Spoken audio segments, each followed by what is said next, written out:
Imagine standing in the center of an arena where 50,000 voices scream for blood, and every heartbeat could be your last. The sun burns your skin, the sand feels like fire beneath your feet, and the iron gate behind you begins to rise. You don't know who or what is coming out, but the crowd. They already smell death. This is the world of the gladiators. A world where survival wasn't a choice.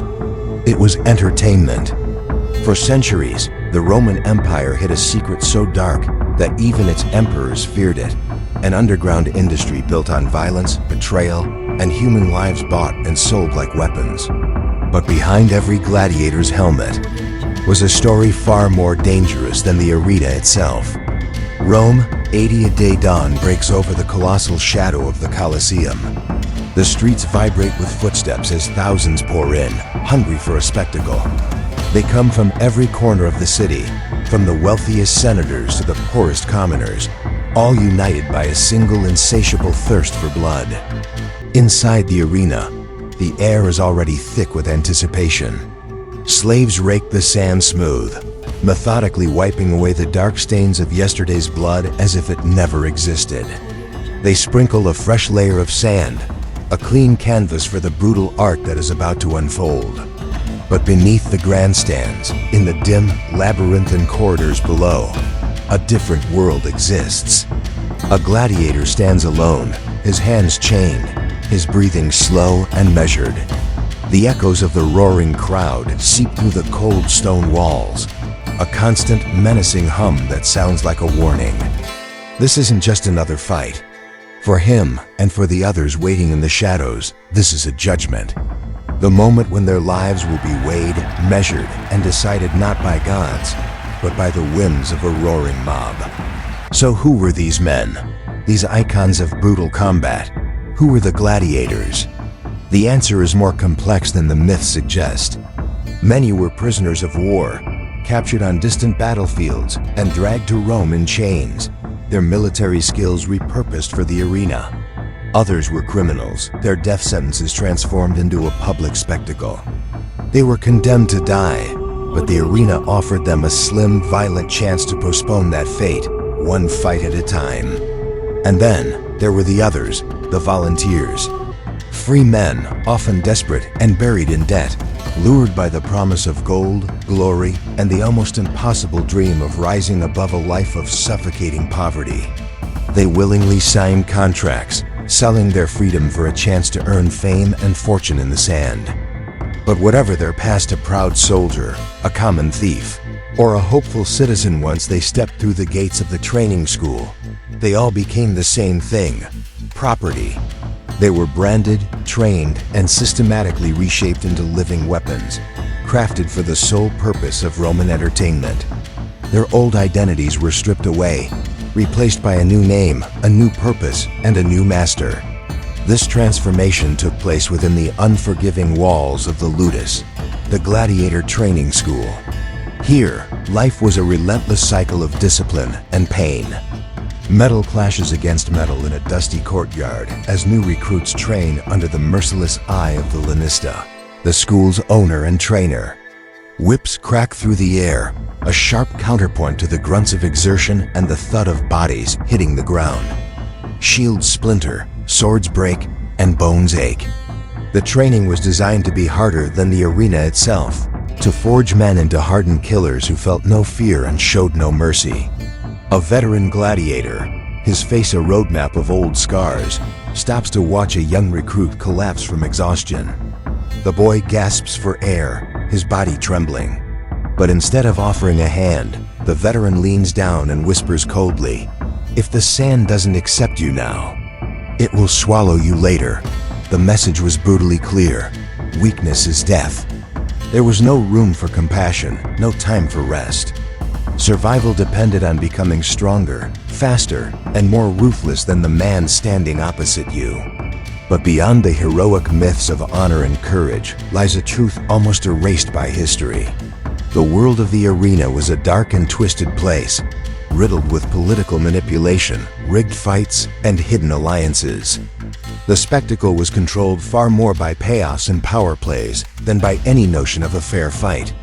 Emperors and politicians used the games to win public favor, to distract the masses, and to send terrifying messages to their enemies. A popular gladiator might be pitted against an impossible foe simply to make a political point. Many gladiators were forced to fight while sick, wounded, or even drugged, their abilities deliberately hampered to ensure a specific outcome. The lanista might accept a bribe to have his best fighter lose. The sponsor of the games might demand a certain number of deaths to please the crowd.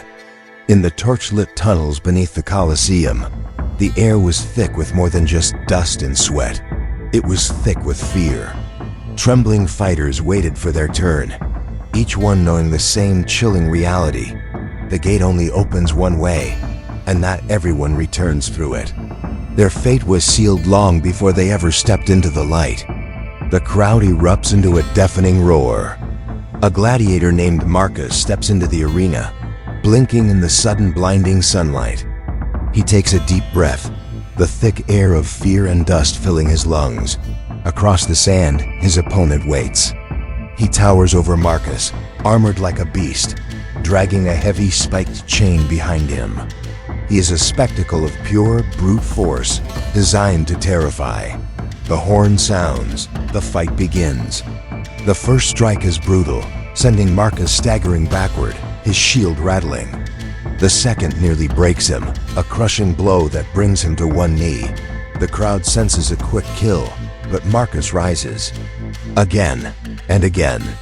He refuses the fate that has been written for him. With each blow he endures, something inside him shifts. He turns defense into aggression, his fear into a cold, focused fury. The fight becomes a blur of motion, of dodged attacks and lightning-fast counters. He is no longer just surviving. He is fighting back. The crowd, which was baying for his blood moments ago, falls silent for a moment, then begins to chant his name. Marcus.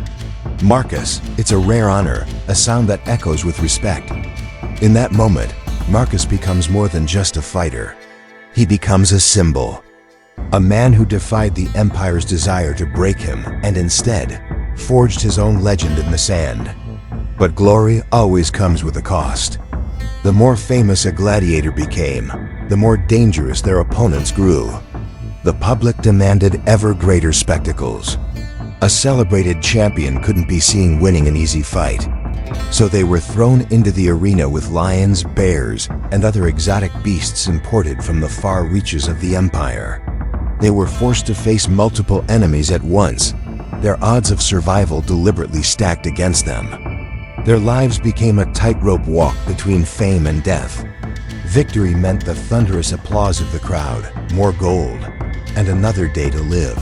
Defeat meant a deafening silence.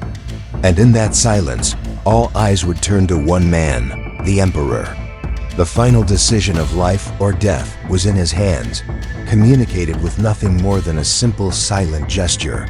One thumb, one breath, one man's whim deciding another's entire existence. The gladiator, bleeding in the sand, could only wait, his life hanging on that single final judgment. So why did this world, this insatiable hunger for violence, finally fall? As the Roman Empire began to decay from within, so did its heartless traditions. The games became astronomically expensive to stage. The corruption became rampant and uncontrollable. The Christian faith, with its message of peace and the sanctity of life, began to spread, slowly turning public opinion against the bloodshed. The arenas, once the beating heart of Roman cities, began to fall silent. The last official gladiatorial contest in Rome took place in the early 5th century. After that, the great Colosseum was left to crumble, a monument to a forgotten age of brutality. But what survived were the stories. The legends whispered from one generation to the next. Stories of men who fought not because they wanted to shed blood, but because they wanted to live, to earn their freedom, to be remembered. The Colosseum stands today as an empty, broken skeleton, a tourist attraction haunted by its past. But if you stand in its center and listen closely, you can almost hear the echoes of history. The clash of steel, the deafening roar of the crowds, and the final, frantic heartbeat of those who fought for their lives under the ruthless Roman sun. In the end, gladiators were never just warriors. They were reminders that even in a world built on fear, courage can be louder than an empire. Thanks for watching. If you found this story as fascinating as we did, be sure to subscribe for more journeys into the past.